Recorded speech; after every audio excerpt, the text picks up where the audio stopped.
जय श्रीमन नारायण, जय श्री राधे। आज हमारे साथ में विश्व विख्यात ब्राह्मण एवं कट्टर सनातन धर्म पर बोलने वाले, कई लोगों को तो वाणी इनकी कड़वी लगेगी, लेकिन सत्य हमेशा कड़वा ही होता है।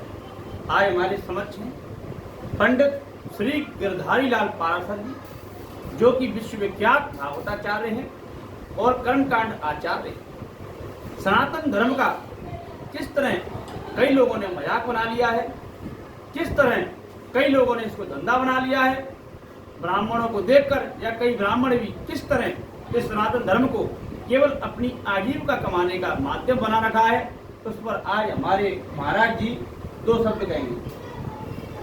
महाराज जी, आज सनातन धर्म पर लोगों ने किस तरह पूजा पाठ और कर्मकांड को एक अपना घर परिवार पालने के पोषण करने के लिए ही माध्यम बना रखा है, इस पर आपकी क्या राय है?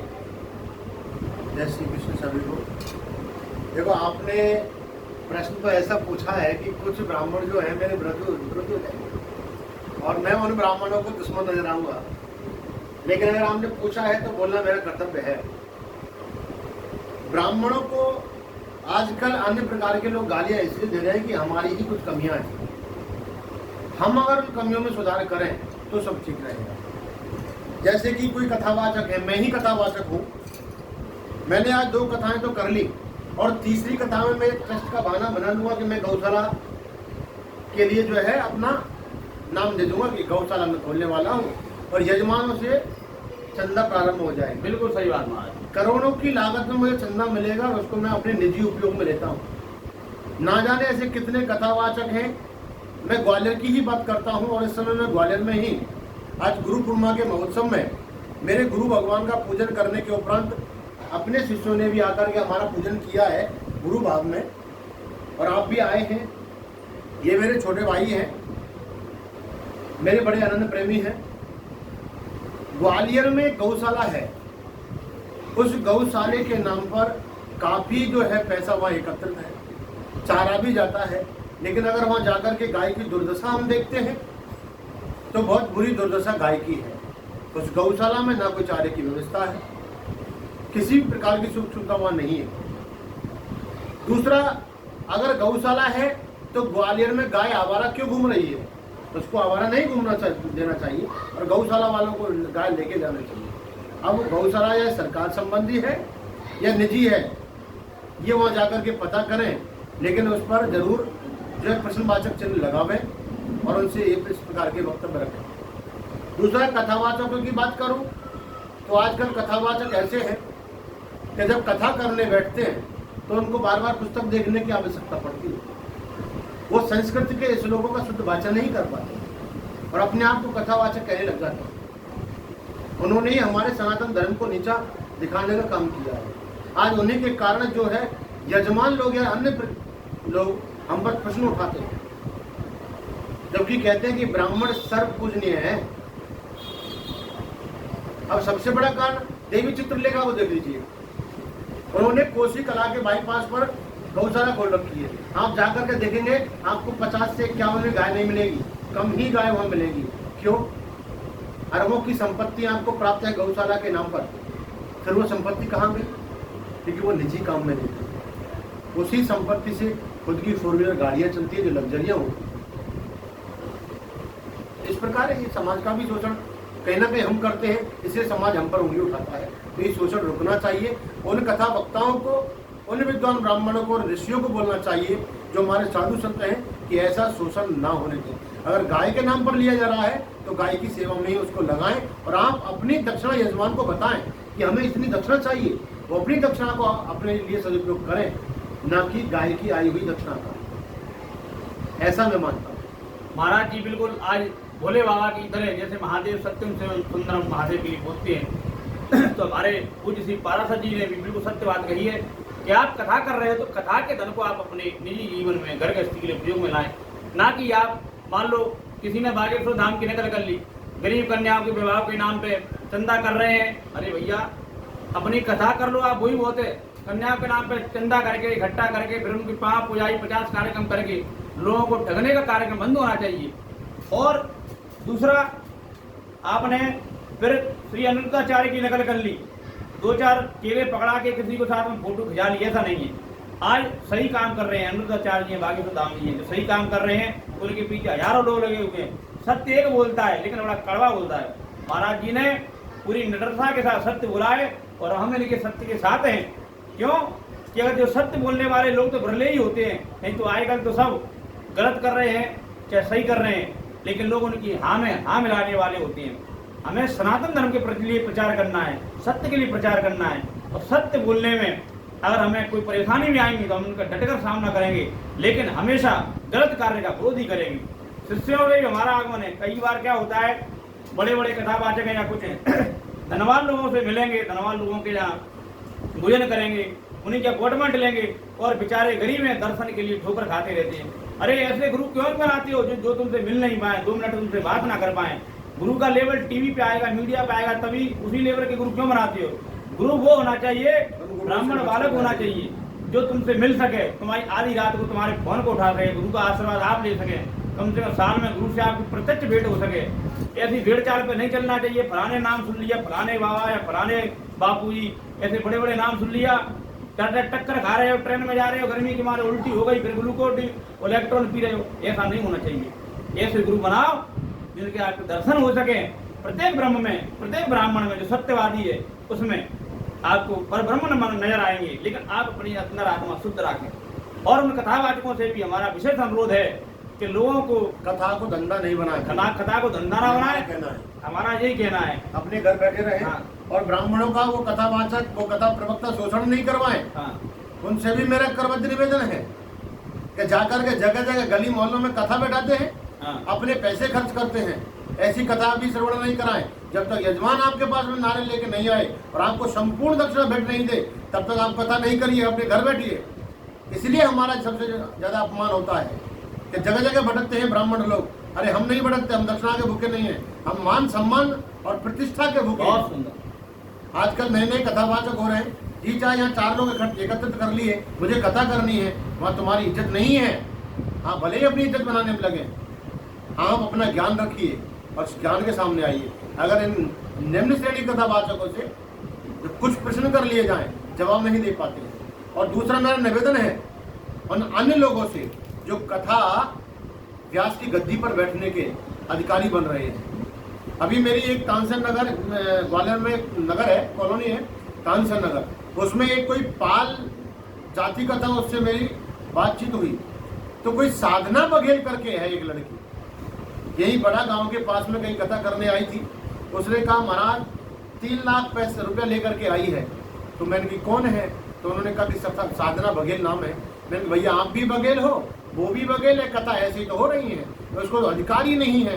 पहला अधिकारी आप अगर भागवत महात्म्य श्रवण करें। मैं उन सभी कथावाचकों से कहना चाहता हूँ जो ब्राह्मण नहीं है, उन सब से कहना चाहता हूँ, और उन लड़कियों से भी कहना चाहता हूँ जो कथावाचिकाएं हैं, भले ही बुरा लगे। हमारे जगत गुरुओं ने, राघवाचार्य जी महाराज ने और अन्य कई जगत गुरुओं ने अगर आवाज उठाई, उन पर केस कर दिए। किस बात के केस? आपका अधिकार है। अगर आप कथा श्रवण करा रही हैं तो प्रथम दिन जो भागवत का महत्व होता है वो सच्चे मन से और सच्चाई के साथ में श्रवण कराएं। आपकी सारी पोल उसमें खुल जाएगी, मेरे बोलने की आवश्यकता नहीं पड़ेगी। पहला तो ये है कि कथावाचक कौन होना चाहिए। आपने कभी नहीं सुनाया होगा, कथावाचक ब्राह्मण होना चाहिए, और ब्राह्मण में भी पुरुष होना चाहिए, ना कि स्त्रीलिंग होना चाहिए। अन्य को तो कथा करने का अधिकार ही नहीं है। उसके बावजूद भी वो कथाएं करने बैठ जाती हैं, और अन्य जाति के भी कथा करने बैठते हैं, जो कि उचित कहीं से कहीं भी उचित नहीं है, और ऐसा हमें नहीं करना है। ब्राह्मण भी वो बैठना चाहिए जिसका यज्ञोपवीत संस्कार होता है। अब आप कल्पना कीजिए, क्या लड़की का स्त्री जाति का यज्ञोपवीत संस्कार होता है? जनेऊ संस्कार नहीं होता है, तो उसको किसी भी प्रकार का अधिकार नहीं है। और उन श्रोताओं से कह दूं, तैत्तरीय उपनिषद ग्रंथ पढ़ें, तब वो भागवत को श्रवण करें। अन्यथा अगर लड़की के मुख से व्यास गद्दी पर बैठ करके प्रवचन और कथा आपने श्रवण कर ली, 2 प्रकार के पाप लगते हैं। पहला है ब्रह्म हत्या का पाप, जिससे भगवान भी नहीं बचे। आप कौन खुद की मुनि हो जो बच जाओगे, सर्वनाश हो जाएगा, पीढ़ियां मिट जाएंगी तुम्हारी। और दूसरा मैं जवाब दे दूं, गुरु पत्नी गमन यानी गुरु जी की पत्नी के साथ संभोग करना, ये 2 पाप लगते हैं जिससे कभी तुम पीछा छुड़ा नहीं सकते।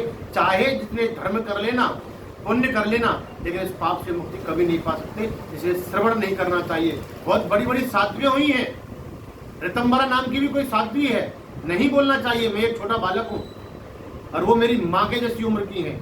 आज उनकी आप जाइए, पागल बाबा आश्रम वृंदावन के पास में, जितनी संपत्ति पर, ये कहाँ से आई है स्त्री के पास में इतनी संपत्ति? कहाँ है उनकी गौशाला में और गाय? वृंदावन की सबसे ज्यादा संपत्ति ऋतंबरा दीदी की है। सिर्फ कथा करने के माध्यम से संपत्ति प्राप्त हुई है। वो सच्चाई क्यों नहीं बताती कि कथा श्रवण किसको करनी चाहिए और कौन कथा श्रवण कराने का अधिकारी है? खुद कथाएं करेंगी। अरे गार्गी और मैत्री जी हुई थी, उनके बराबर की साध्वी तुम नहीं हो सकती हो। गार्गी जी ने वो ज्ञान प्राप्त किया लेकिन कभी व्यास गद्दी पर नहीं बैठी है। मैत्री जी भी कभी व्यास गद्दी पर नहीं बैठी है, इसलिए आप इस गति के अधिकारी नहीं है। आप उनके कदमों पर चले जो साध्वी हुई। आप साध्वी नहीं हो, आपने अब तक कुछ साधा ही नहीं है। गार्गी जी के पास इतनी संपत्ति नहीं थी, मैत्री जी के पास इतनी संपत्ति नहीं थी।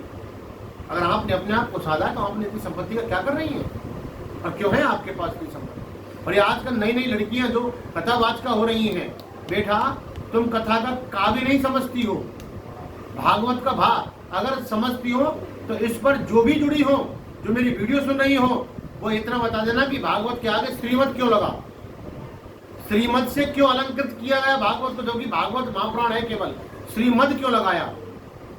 इसका वर्णन तब देना और प्रमाण सहित देना, मुंह की बगलोल बातें मत करना, इतना मैं निवेदन करूं। और व्यास गद्दी पर योग ब्राह्मण को बैठाना चाहिए। यजमानों से भी कह दूं कि अगर मैंने भागवत को धंधा बनाया तो उसके हकदार भी आप हो। मैंने कहा 5 लाख चाहिए तो तुमने दिए क्यों?